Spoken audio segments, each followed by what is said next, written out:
Well, hello there. Have you ever heard of Ernest Hemingway? Probably not. He's a writer from an older time. Anyway, here's a quick little biography of him. Anyway, born in Chicago in 1899, son of a physician and a musician, reasonably uneventful childhood. Decided to study journalism. Enlisted with the Red Cross during World War I, got blown up in Milan, and spent 6 months in hospital with severe shrapnel wounds in both legs. Fell in love with a nurse. They decided to get married. He came home to prepare. She stayed there and ditched him for an Italian soldier, which initiated a lifelong pattern of him rejecting women before they had a chance to reject him. Take note.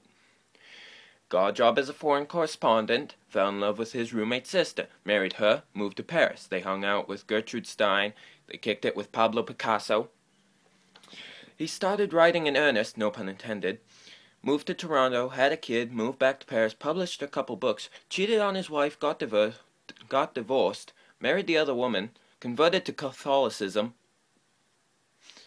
cut his head open after pulling on a cord thinking he was flushing a toilet, and instead ripped a skylight from the roof and smashed it onto his face. Moved to Kansas City, had another kid. His dad committed suicide. He shot a lot of bears for some reason. Had a car accident, had another kid, went to Africa to kill some wild animals, and got dysentery. Karma! Published another book, moved to Cuba, shot himself in the leg whilst aiming at a shark.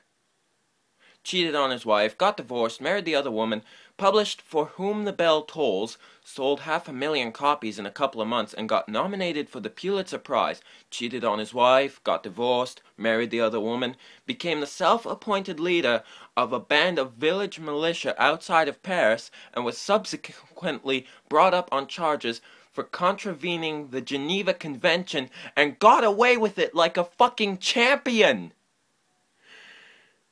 Got pneumonia, moved back to Cuba, and spent most of his spare time on his boat tracking Nazi U-boats with a machine gun and a pile of hand grenades. I am not making this shit up!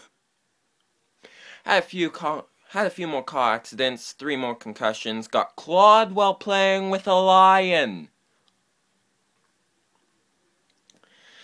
Got depressed, drank, got fat, published a couple more books, went back to Africa to shoot some more wild animals, and barely survived 2 separate plane crashes in the space of 24 hours, winding up with a fractured skull, internal bleeding, cracked spine, ruptured liver, first-degree burns, and paralyzed sphincter muscle. Karma!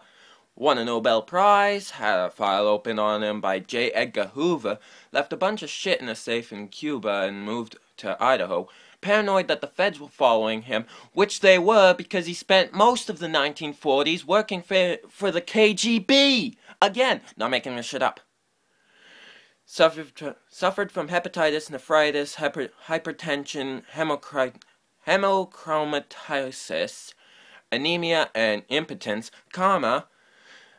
Got committed, received way too much electroconvulsive therapy, and came out all fucked up, started hinting at suicide, so immediately got recommitted, received another couple months worth of electroconvulsive therapy, got released, put both barrels of his favorite 12-gauge shotgun into his mouth, and blew his fucking head off. What a guy!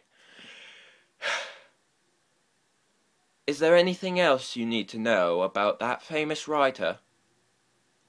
Nobody could kill the guy except himself, and even when he tried, he failed. Until he took a shotgun, that is.